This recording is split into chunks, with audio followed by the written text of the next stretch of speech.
This changes everything. Just 1 minute ago inside the House of Commons, Nigel Farage launched what political insiders are already calling the most devastating parliamentary ambush in modern British history. And what happened next has sent shockwaves through Westminster that are still reverberating as I speak to you right now. Keir Starmer, the Prime Minister who promised transparency and integrity, was left visibly shaken at the dispatch box. His hands trembled as he gripped his notes.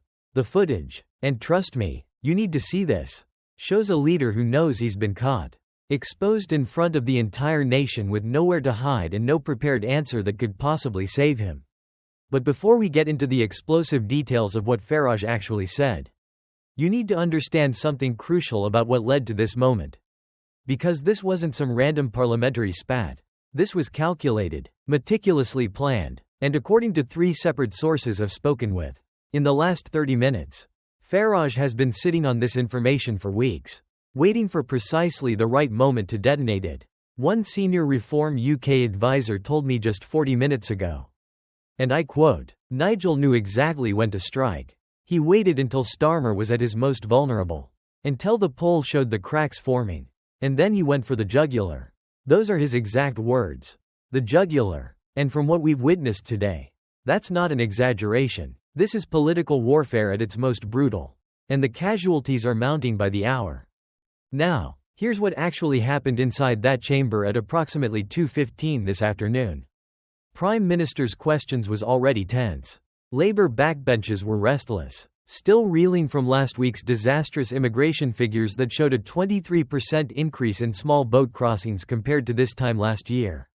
The Conservatives were circling like sharks sensing blood in the water.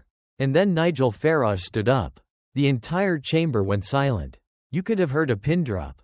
MPs who were shuffling papers suddenly stopped. Even the speaker leaned forward in his chair because everyone in that room knew that when Farage rises with that particular expression on his face, someone's political career is about to end.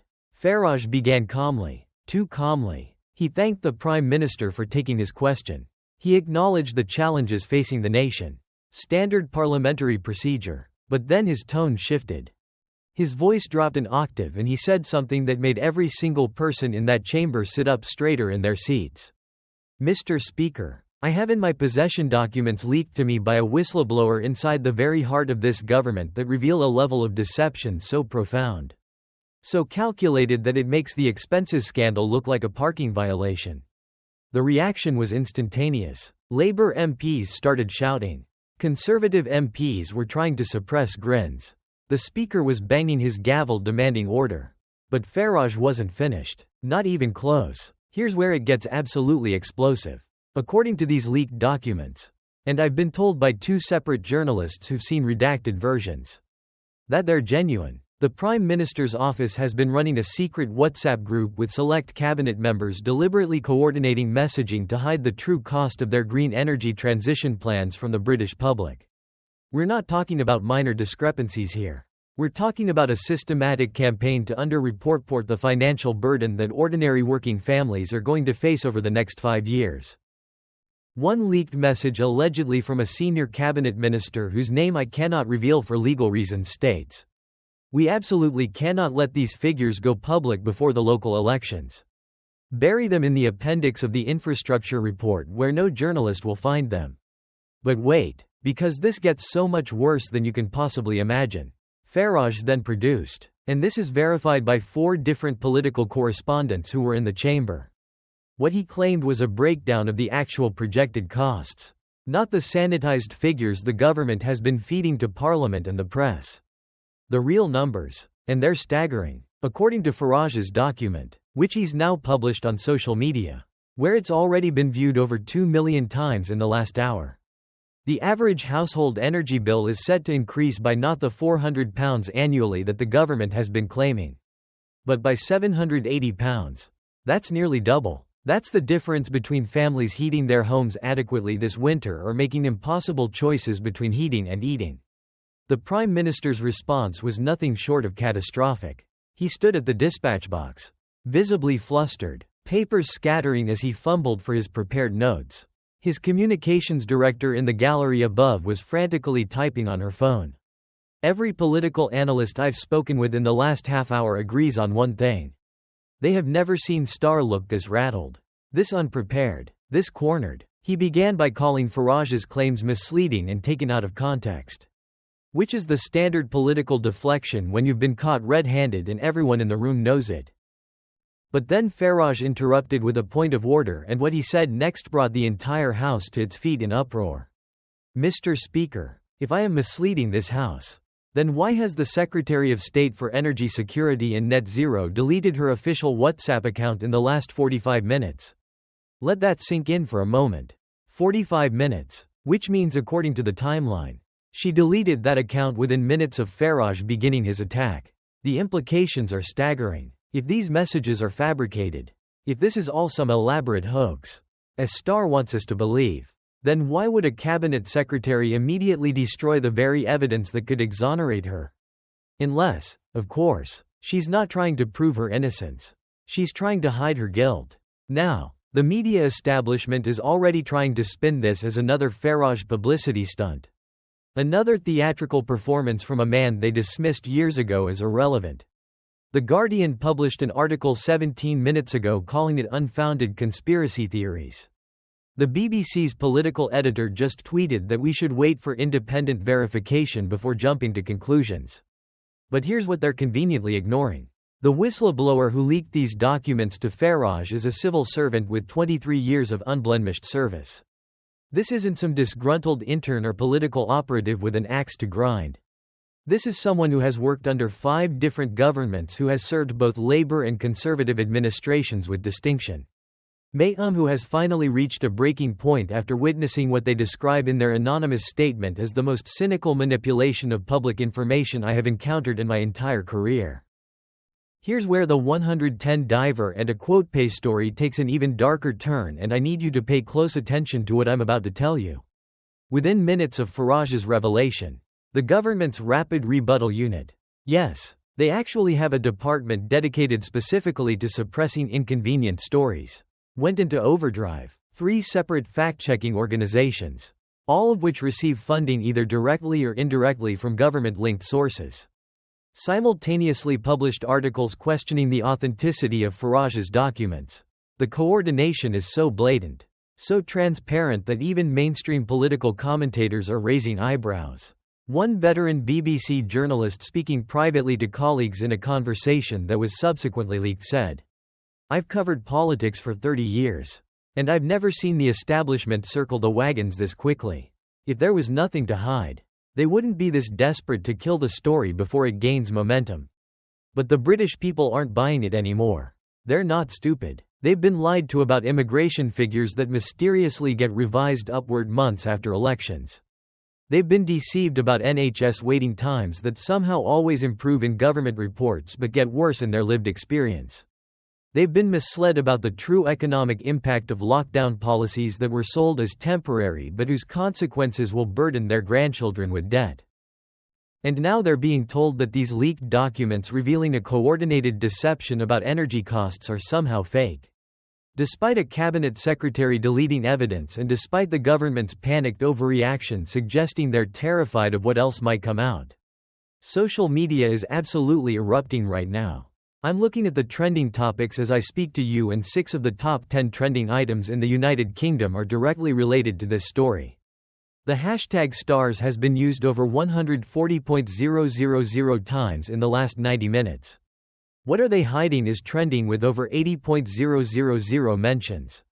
But here's what's even more telling about the public mood.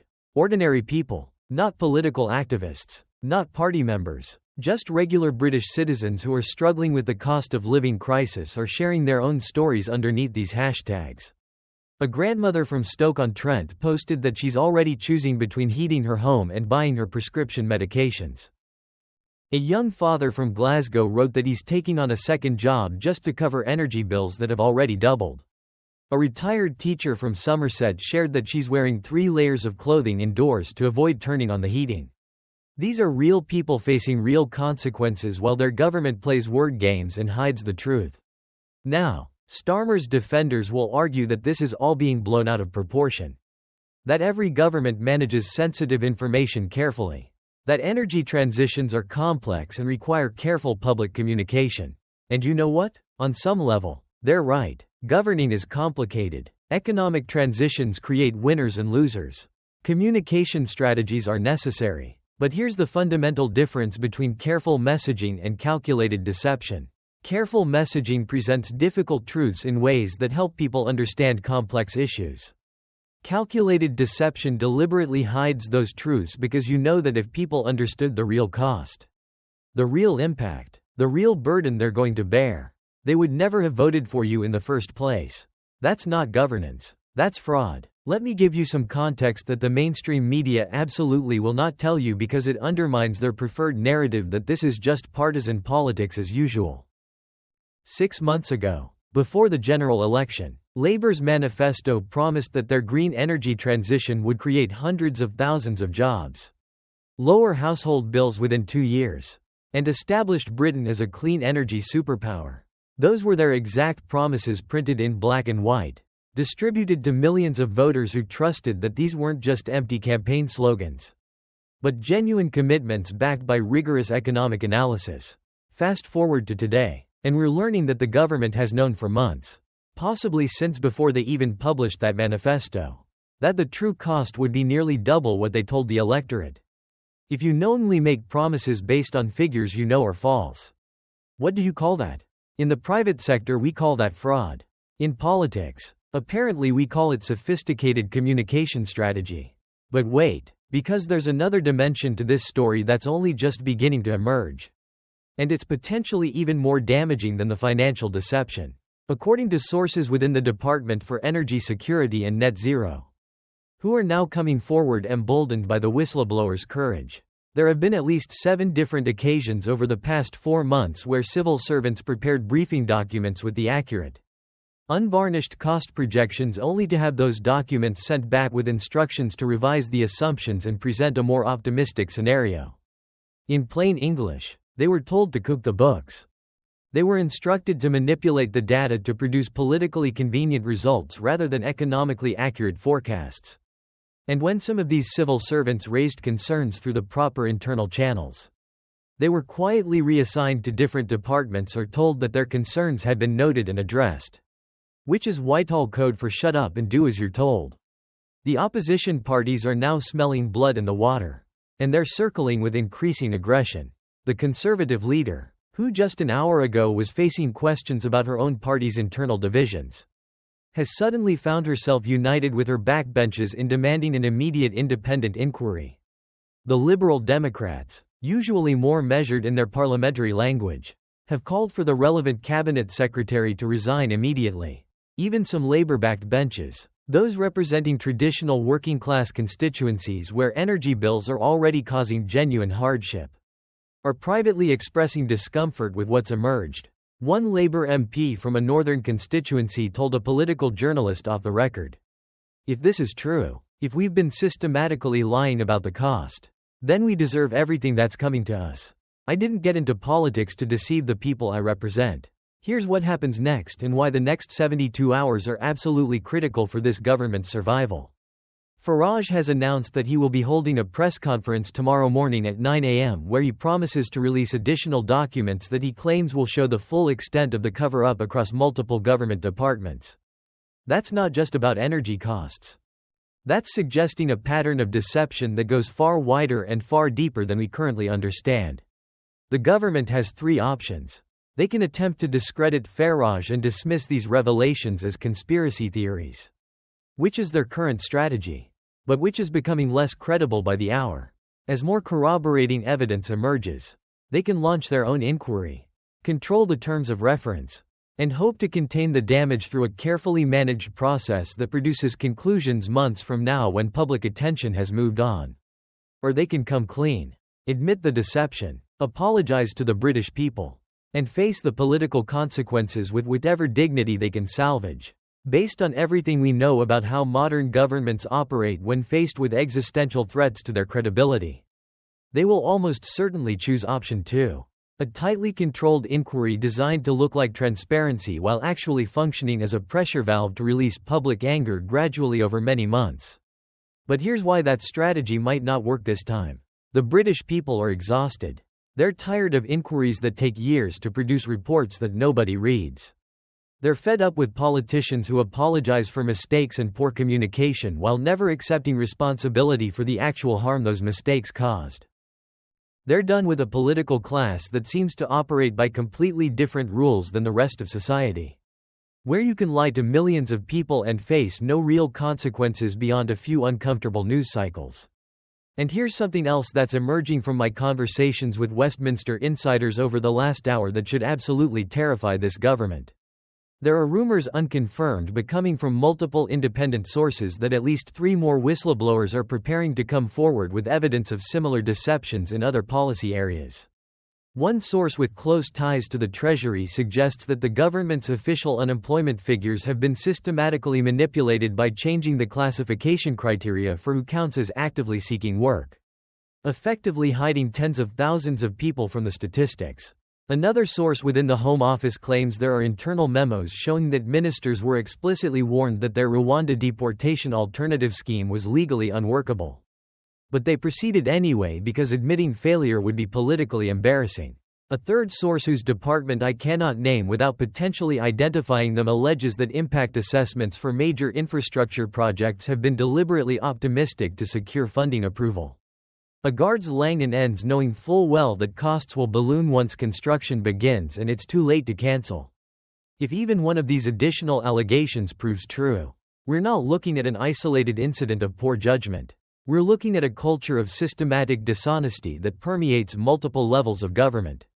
We're witnessing the normalization of deception as standard operating procedure. And that should alarm every single person regardless of their political affiliation. Because once lying becomes the default mode of governance rather than the exceptional case that ends careers, democracy itself begins to break down. You cannot have government by consent when that consent is manufactured through deliberate misinformation. You cannot have accountability when the information needed to hold leaders accountable is routinely falsified. You cannot have a functioning democracy when the social contract between rulers and ruled is built on a foundation of lies. The economic implications of this scandal are only just beginning to crystallize, and they're genuinely frightening for millions of households. If energy bills are going to increase by £780 annually instead of £400, that's an additional £380 that families weren't budgeting for. For a single mother working 2 part-time jobs, that could mean choosing between clothing her children adequately for winter or keeping the heating on. For a pensioner couple living on a fixed income, that could mean cutting back on food or social activities that keep them connected and healthy. For a young family already stretched to breaking point by mortgage rates that have tripled in 2 years, that could be the difference between staying afloat and going under. These aren't abstract statistics. These are real human consequences of political deception. And the people making these decisions will never personally feel the impact of their lives because they're insulated by ministerial salaries, expense accounts, and subsidized everything. Now, I need to address something that government supporters and media establishment figures are already pushing back with. They're saying that Farage is exploiting people's fears, that he's presenting complex policy challenges in simplistic terms, designed to inflame rather than inform, that responsible governance requires making difficult choices that won't always be popular. And there's a grain of truth in that critique. Farage is absolutely presenting this in the most politically damaging way possible. He's chosen his moment, his language, and his tactics to cause maximum harm to the government. But here's the question those critics need to answer. If the government had been honest from the beginning, if they had presented the real costs and the real challenges and trusted the British people to make informed decisions, would Farage have any ammunition whatsoever? The problem isn't that Farage is exploiting this situation. The problem is that the situation is exploitable because the government created the conditions through their own deception. The international implications are also starting to emerge, though they're being largely ignored by domestic coverage focused on the immediate political drama. Britain's green energy transition has been presented to international partners as a model for how to balance economic growth with environmental responsibility. Other countries have been watching closely, considering whether to adopt similar policies. If it now emerges that the British government has been systematically lying about the costs and viability of their approach, it doesn't just damage Labour's credibility domestically. It undermines Britain's soft power and international reputation. Foreign investors who were considering major green energy projects in the UK are now going to think twice. International partners who are collaborating on joint initiatives are going to question whether British government commitments can be trusted. The damage extends far beyond one political party or one parliamentary session. What we're witnessing right now in real time is the potential collapse of a government's moral authority just months after taking office. And that's not hyperbole. Governments can survive economic crisis, policy failures, even minor scandals. What they cannot survive is the perception that they fundamentally lack integrity. That they view the truth as optional. That they see voters not as citizens to be served but as obstacles to be managed through manipulation and deception. Once that perception takes hold, once people conclude that nothing their government tells them can be trusted, the social contract that holds democracy together begins to fray. We saw it happen with the expenses scandal that destroyed a generation of MPs' reputations. We saw it with the Partygate scandal that ultimately brought down Boris Johnson. And we may be seeing it again right now with Starmer, as it's being called. Except this time the deception isn't about personal behavior or isolated incidents. It's about systematic lying on issues that directly affect millions of people's daily lives. The betting markets, which are often better predictors of political outcomes than opinion polls, have dramatically shifted in just the last 2 hours. The odds of Labour losing their parliamentary majority at the next election have shortened from 12-1 to 5-1. The probability of Starmer being replaced as Labour leader before the next election has moved from 20-1 to 8-1. These aren't casual political observers placing small recreational bets. These are serious political analysts and institutional investors putting significant money behind their assessments of where this crisis is heading, and their collective judgment is that this government is in serious trouble, facing an existential threat that could reshape British politics for the next decade. Whether they're right or wrong, we'll know soon enough. But the fact that these dramatic shifts are happening so quickly tells you everything about how seismic this moment really is. There's also a generational dimension to this crisis that deserves attention because it reveals something profound about the changing nature of British politics. Young voters overwhelmingly supported Labour in the last election, attracted by promises of change, transparency, and a government that would finally prioritize their futures over protecting established interests. They were tired of conservative corruption and incompetence. They wanted something different. And now, just months into Labour's tenure, they're discovering that the new boss operates with the same cynical manipulation as the old boss. The disillusionment spreading through younger demographics right now is palpable. Scroll through TikTok or Instagram, and you'll find thousands of young people expressing betrayal, anger, and a deepening cynicism about whether any political party can be trusted. This isn't just about one scandal or one policy area. This is about an entire generation potentially checking out of conventional politics altogether because they've concluded the whole system is rigged against honesty. So where does this leave us? The ordinary British citizens who just want honest government, affordable living costs, and politicians who respect us enough to tell the truth. We're left watching another political earthquake unfold in real time, knowing that regardless of who ultimately wins or loses this particular battle, the underlying crisis of trust between governed and governors continues to deepen. Farage has landed a devastating blow. Starr is reeling. The establishment media is scrambling to control the narrative. And tomorrow morning at 9 a.m., we may learn that everything we thought we understood about this story was just the beginning. This is far from over. In fact, it may just be getting started. And the British people are watching, waiting, and rapidly running out of patience with a political system that seems constitutionally incapable of telling them the truth.